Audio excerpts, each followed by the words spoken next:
गुजरात के वडोदरा की MS university की कॉमर्स फैकल्टी में आज उस समय माहौल गर्मा गया जब बड़ी संख्या में छात्रों ने नारेबाजी करते हुए डीन को आवेदन पत्र सौंपा। बड़ोदरा की MS यूनिवर्सिटी की कॉमर्स फैकल्टी में बड़ी संख्या में छात्रों ने नारेबाजी करते हुए डीन को आवेदन पत्र सौंपा। छात्रों का कहना है कि उन्होंने GCAS पोर्टल पर गलती से BCom बिजनेस ऑपरेशन का विकल्प चुन लिया था, जबकि वे BCom ऑनर्स में प्रवेश लेना चाहते थे।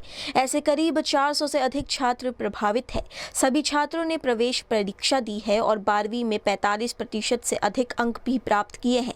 ફેકલ્ટી ઓફ કોમર્સમાં આજ રોજ all Gujarat student union AGSU દ્વારા વિદ્યાર્થીઓને સાથે રાખી કોમર્સ ફેકલ્ટીના ડીન પ્રોફેસર પ્રજ્ઞેશ શાહ સરને એક રજૂઆત કરી આવેદનપત્ર આપવામાં આવ્યું છે, જેની અંદર જે પણ વિદ્યાર્થી મિત્રો દ્વારા ભૂલથી જીકાસ પોર્ટલ પર BCom બિઝનેસ ઓપરેશનનું કોર્સ સિલેક્ટ કરવામાં આવ્યું હતું, તેના પછી તે લોકોનું જે એડમિશન છે BCom ઓનર્સના કોર્સમાં એ અસંભવ હતું। આ જે ભૂલ અને જે ખામીઓ સર્જાઈ હતી તે જીકાસ પોર્ટલના કારણે સર્જાઈ હતી, परंतु फैकल्टी ऑफ कॉमर्स ना डीन साहब ने જ્યારે અમે રજૂઆત કરી વિદ્યાર્થીઓને સાથે રાખીને छात्रों ने मांग की है कि उनके कोर्स को BCom ऑनर्स में ट्रांसफर किया जाए। फैकल्टी डीन ने आश्वासन दिया है कि शाम तक इस मामले में निर्णय लिया जाएगा और अधिक से अधिक योग्य छात्रों को राहत देने का प्रयास किया जाएगा।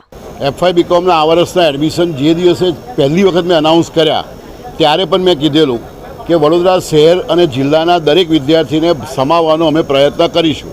મારી પાસે 6500 સીટ છે, એની સામે અત્યારે ઓલરેડી હું 6700ની આસપાસ એડમિશન આપી ચૂક્યો છું, પણ છતાં પણ જે બાળકોએ FY BComમાં એડમિશન લેવા માટે BCom ઓનર્સનો ટેસ્ટ આપ્યો હતો એટલે એના પરથી નક્કી થાય છે કે એને ઓનર્સમાં એડમિશન જોઈતું હતું અને એને ભૂલથી BCom બિઝનેસ ઓપરેશનમાં રજિસ્ટ્રેશન કરાવ્યું છે, તો બાળકે ફરી રજિસ્ટ્રેશન પણ નહીં કરાવવાનું, એનો ખર્ચો પણ નહીં કરવાનો।